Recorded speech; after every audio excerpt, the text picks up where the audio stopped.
Hello everyone, hopefully you are doing great. In this week our discussion topic based on measurement and sampling process for conducting research. I think it's very important to know about how we can shape the sample size and which types of sample methods we have to do for conducting a proper research. So first of all, I'm saying about that there are two types of research samples, such as probability sampling methods and another is non-probability sampling methods. In this mass communication research area is totally based on researchers' times, budget and types of research topics. Based on these types of criteria, actually it's which types of sampling methods we have to take, it depends. First of all, I'm telling about key difference between these probability research sampling methods and non-probability sampling methods. Then you can understand that why we have to choose a particular sampling methods for our research purpose.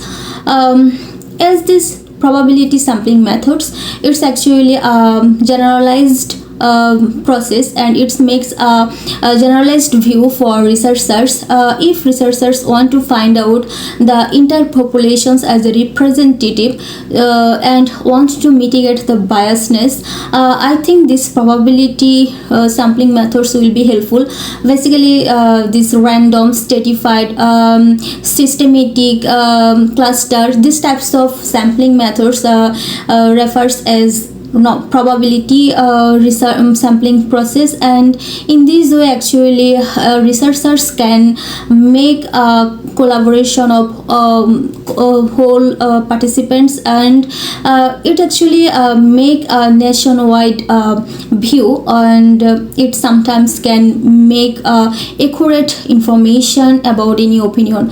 I'm making one example about it, that if I want to find out the impact of any TV shows among people's about any political issues, if in this case we can select a simple random process, and it will make a nation view. And if we chose from registered voter, randomly we selected the participants, and each persons of this whole populations can be selected in this way, and they have a probability to come all types of all demographics, ages, people so properly. These types of sampling methods basically known as probability sampling methods, and we can connect all ages, all types of demographics people in an objective view, and it's not a bias format, and in this way actually we can make sample is a representative way for an entire population.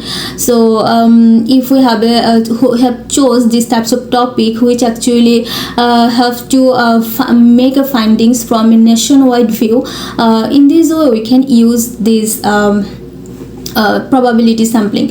On the other hand, this non-probability sampling is actually depends on these types of purposive sampling, quota sampling, snowball samplings, and it's basically happened when we don't feel need to connect all persons, and we just want to show the subjective view and critical evaluation.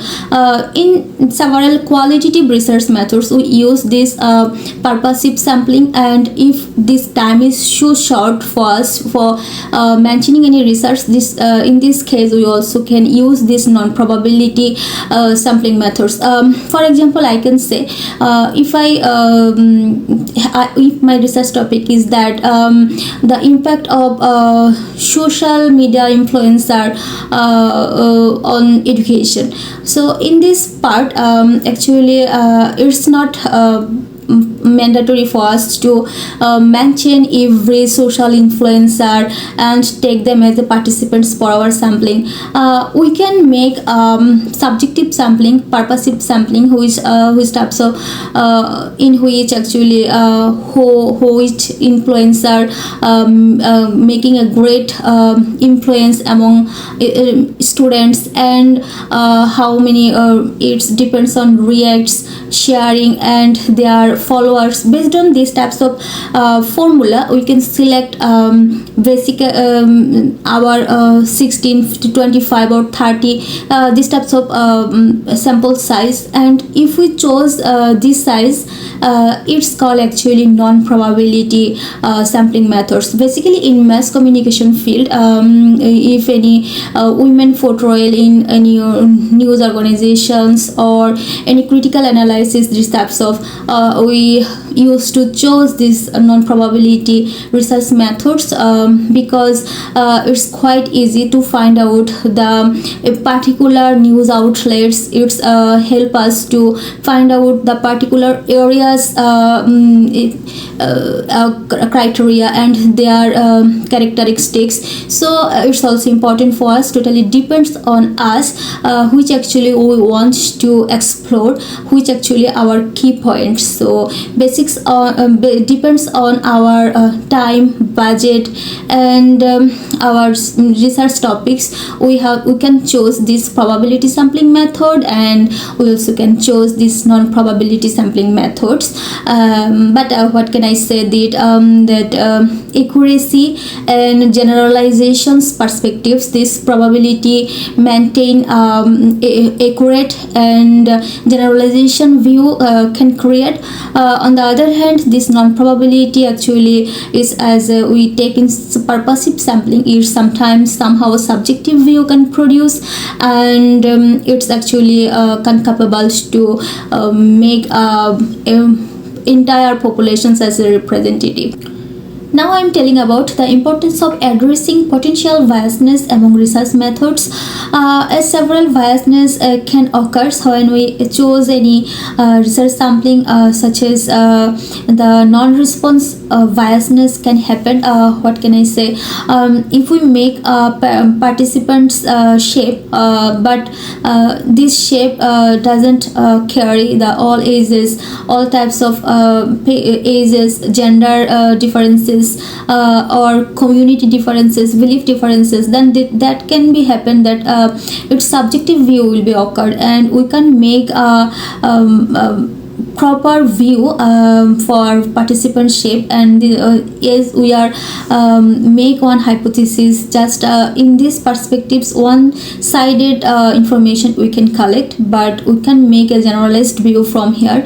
Another here is that if we self-biasness also happen here.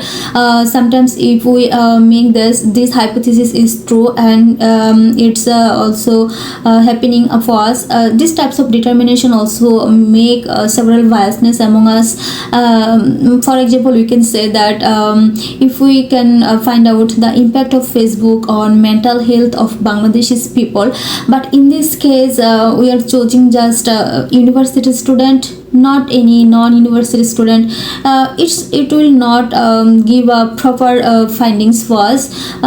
If we chose this topic just in a particular area, just university students. In this case also, if we chose just only one or two university, not the others university as our sample, so it also happens that we can find the less information about the mental health information of university students. So I think for finding accurate, to mitigating the biasness and make good research sample, it's important for every researchers to be more concerned about his or her topic and types, its quantitative or qualitative, and which types of biasness can become, and how actually can reduce these types of biasness from research topic.